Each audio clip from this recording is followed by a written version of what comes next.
Shalom jemaat yang dikasihi Tuhan. Puji Tuhan, hari ini kita memiliki kesempatan untuk dapat sama-sama mempelajari firman Tuhan. Topik yang kita mau bahas hari ini berjudul I Miss You, yaitu aku merindukanmu. Saya percaya setiap kita tidak terlalu asing dengan perkataan I miss you, karena seringkali kita akan mengekspresikan ataupun mengungkapkannya kepada orang yang kita kasihi atau dengan orang yang kita cintai. Kita tidak mungkin mengatakan, oh I miss you so much, kepada seseorang yang kita tidak suka ataupun kepada seseorang yang kita tidak kenal sama sekali. Karena pada prinsipnya, perasaan rindu hanya akan muncul ketika kita memiliki hubungan dengan seseorang. Semakin dekat hubungan kita dengan seseorang, maka perasaan rindu akan semakin mendalam. Ketika dalam suatu periode ataupun dalam suatu waktu tertentu kita tidak bertemu dengan orang tersebut. Demikian juga hubungan kita dengan Tuhan. Apakah saudara pernah merasakan rindu kepada Tuhan? Suatu pergumulan yang paling berat bagi saya bukan terhadap apa yang menimpa dalam hidupku, tetapi ketika seolah-olah aku merasakan Tuhan mendiami saya, Tuhan sangat jauh daripada aku.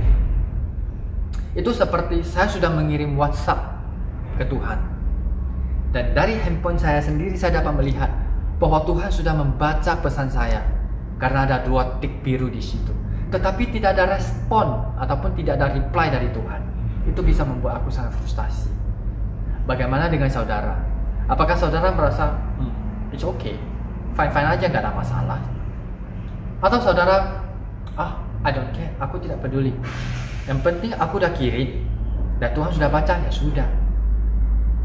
Banyak hubungan sekarang yang rusak bukan karena apa yang menimpa dalam hubungan tersebut, tetapi karena prinsip I don't care, aku tidak peduli. Kamu mau apa aja, terserah, aku tidak peduli. Aku tidak peduli malam ini kamu pulang atau tidak. Yang penting apa yang kubutuhkan kamu cukupi. Aku tidak peduli bagaimana nilaimu di sekolah. Aku tidak peduli bagaimana kamu selesaikan masalah ini. Yang penting aku tahunya selesai. Aku tidak peduli. Itu yang seringkali membuat hubungan ini menjadi rusak. Memang untuk hubungan kita dengan Tuhan bukan atas apa yang kita lakukan. Karena bukan masalah kebaikan yang saudara lakukan sehingga membuat Tuhan makin mengasihi saudara. Juga bukan karena keburukan yang saudara lakukan sehingga membuat Tuhan membenci saudara. Karena dalam Alkitab kitab Roma pasal 8 ayat 39 di situ dengan jelas mengatakan, tidak ada akan yang dapat memisahkan kita dari kasih Allah yang dalam Kristus Yesus Tuhan kita. Tidak ada sesuatu pun yang dapat memisahkan kita dari kasih Allah. Apapun yang saudara lakukan, itu tidak akan mempengaruhi bagaimana Tuhan mengasihi saudara. Karena Tuhan telah memilihmu sejak awal dan Tuhan bertanggung jawab. Seperti di kitab Yohanes pasal 15 ayat 16 di situ mengatakan, bukan kamu yang memilih aku, tetapi akulah yang memilih kamu. Dan di dalam kitab Yeremia pasal 31 ayat 3 mengatakan, aku mengasihi engkau dengan kasih yang kekal. Tuhan mengasihi saudara dan mengasihi saya, dan Tuhan telah memilih kita untuk menjadi anaknya.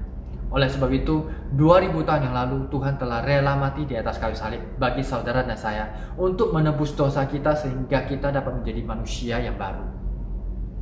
Mungkin saudara merasakan saudara tidak layak untuk dikasihi, ataupun saudara pernah merasa kecewa dengan Tuhan sehingga hari ini saudara merasa biasa-biasa saja dengan Tuhan. Apapun itu permasalahannya, hari ini saya mau ajak saudara untuk sama-sama datang kepada Tuhan. Bukakan hati saudara. Tuhan tidak pernah memasangkan satu standar yang tinggi, yang artinya saudara harus mencapai satu standar ini dan baru boleh datang kepada Tuhan. No. Hari ini kita cukup datang kepada Tuhan apa adanya. Saudara bisa dengan bebas mengungkapkan kepada Tuhan apa menjadi kelemahan saudara sehingga saudara merasa saudara tidak layak untuk dikasihi. Ataupun saudara dapat mengungkapkan kepada Tuhan apa yang membuat saudara kecewa terhadap Tuhan. Saya percaya Tuhan mengasihi saudara dan mengasihi saya. Dia memiliki solusi dan cara yang terbaik bagi saudara dan saya. Kita cukup membukakan hati kita. Jangan biarkan hati kita menjadi keras. Seperti apa yang terjadi pada Firaun di kitab Keluaran.